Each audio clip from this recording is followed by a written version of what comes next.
Bonjour et bienvenue chez Alformers. Dans cette vidéo, on essaiera de traiter l'attaque de l'homme du milieu, autrement dit The Man in the Middle, raccourci à METM.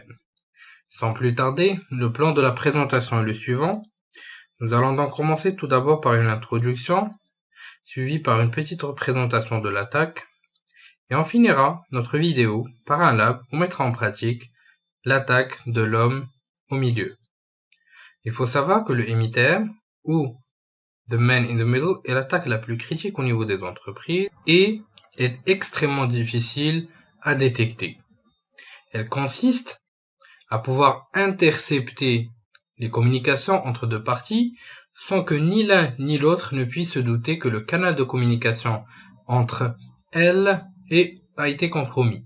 Elle permet donc à un attaquant de se positionner au milieu d'une conversation ou d'un échange réseau pour intercepter, lire, supprimer ou modifier tout ou partie de cette communication.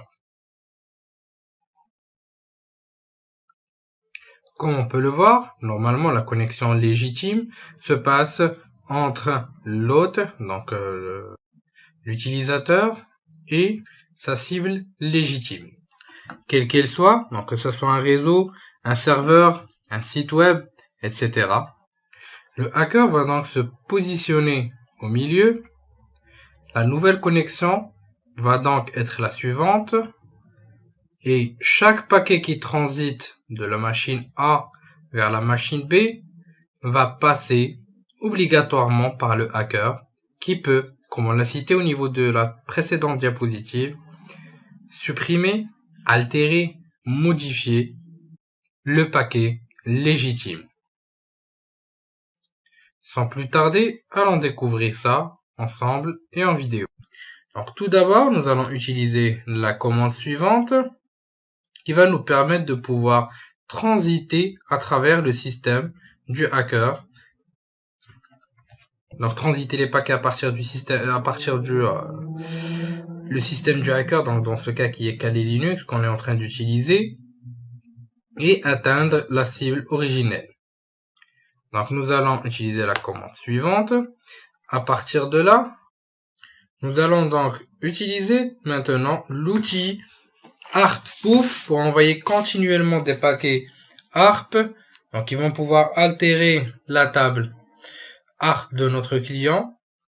Et ainsi on va indiquer donc l'adresse IP du serveur à notre adresse MAC, c'est-à-dire l'adresse MAC du hacker.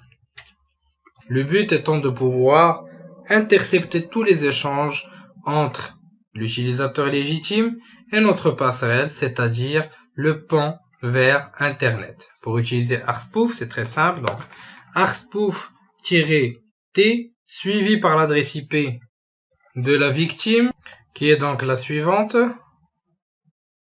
On va utiliser tout d'abord l'adresse suivante, donc 192.168.52, donc je vais juste rapidement revérifier. Ouais, voilà, 152.133, suivi par l'adresse IP de la passerelle. Ce qui voudrait dire que nous demandons à l'outil de nous faire passer pour l'adresse suivante, donc la passerelle, auprès de l'adresse suivante. Donc pour information, on va envoyer des paquets de façon constante, car si une communication est effectuée entre notre passerelle vers le client, ce dernier va à nouveau mettre sa table ARP. Donc avant de pouvoir lancer l'outil, donc je vais rapidement revérifier. Donc 133, j'ai oublié le 1. Donc je vais ouvrir un autre terminal et lancer cette fois Wireshark afin de pouvoir analyser ce qui se passe au niveau du réseau. Donc nous allons lancer l'écoute au niveau de l'aide 0 et lancer donc ARP Spoof. Donc on va filtrer au niveau de Wireshark, donc l'affichage par rapport aux requêtes ARP seulement. Ah, pardon, voilà.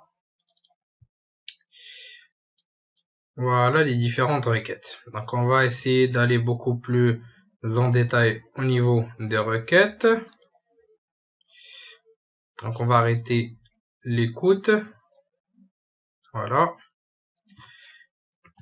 Donc on voit clairement que ARP-Spoof envoie des paquets ARP Replay, ce qui va avoir en effet de falsifier la table ARP de notre victime.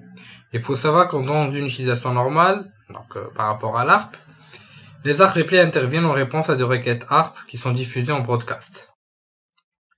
Nous remarquons donc que l'adresse MAC de l'expéditeur est celle, bel et bien, du pirate. Donc on va jeter un coup d'œil sur ça tout de suite. Donc en effectuant un ifconfig, vous pouvez remarquer en fait l'adresse MAC donc voilà de notre dans notre carte réseau et qui est en fait celle utilisée par l'expéditeur. Donc dans ce cas-là, c'est notre passerelle, donc la passerelle dans ce cas-là aura au niveau de la table MAC donc l'adresse MAC suivante qui est celle du hacker. Nous allons donc poursuivre notre attaque du milieu. Donc maintenant vous pouvez continuer votre sniffing au niveau de au niveau de Wireshark. Donc vous pouvez continuer à intercepter les différentes données. Donc maintenant en fait on va voir un second exemple. Donc déjà l'attaque MITM a été réussite. Donc on a vérifié sous Wireshark les adresses MAC, l'adresse MAC en fait de la passerelle qui est le 192.168.52.2, donc qui a été modifié avec donc dont l'adresse MAC a été modifiée par celle de l'attaquant, c'est-à-dire la nôtre. Donc maintenant nous allons voir un autre type d'interception, donc par l'utilisation de Wireshark. Donc on va essayer de voir DriftNet qui va nous permettre donc de pouvoir intercepter toutes les images qui sont affichées au niveau de l'écran de l'utilisateur. Nous allons donc lancer DriftNet et aller vers la machine de notre victime.